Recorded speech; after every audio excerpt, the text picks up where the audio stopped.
अनेक वर्षांपासून चर्चेत असलेल्या आणि महाराष्ट्राला हादरवून सोडलेल्या अश्विनी बिद्रे खून प्रकरणात ठाणे जिल्हा न्यायालयात आज मोठा निकाल जाहीर झालाय।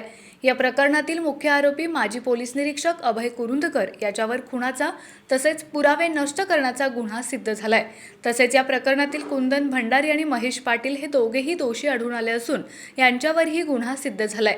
न्यायालयाने या दोघांना देखील शिक्षा सुनावण्याची प्रक्रिया सुरू केली आहे। मात्र या प्रकरणातील तिसरे आरोपी राजेश पाटील उर्फ राजू पाटील यांना न्यायालयाने पुराव्याअभावी निर्दोष मुक्त केले।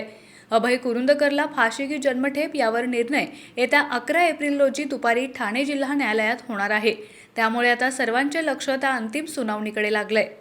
आज निकालासाठी केस होती, त्यामुळे आज कोणाकोणाविरुद्ध गुन्हा सिद्ध झालेला आहे हे न्यायालयाने जाहीर केलं आणि त्यानंतर शिक्षा जी द्यायची आहे त्याबाबत त्यांना दोन्ही पक्षांचा युक्तिवाद ऐकायचा आहे।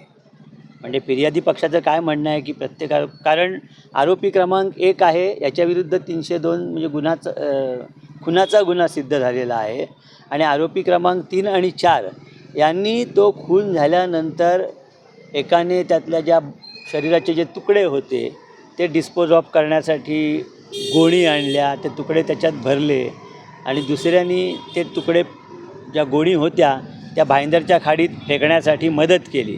अशा प्रकारे गुन्ह्याचा जो पुरावा होता किंवा त्याच्या घरात भिंतीवर जे रक्ताचे डाग उडाले होते त्या भिंतींना रंग आरोपी क्रमांक 3ने पेंटर वगैरे आणून लावला आणि ज्या पुराव्याला आव्हान दिलं गेलं नव्हतं त्याचप्रमाणे आरोपी क्रमांक 3ने ती जी जेट्टा गाडी वापरली होती मग गोणीतनं बॉडीचे तुकडे नेण्यासाठी त्या गाडीला पण परत रंगरंगोटी केली, त्याच्यात पण काही नामोनिशाण राहू नये पुराव्याचं म्हणून।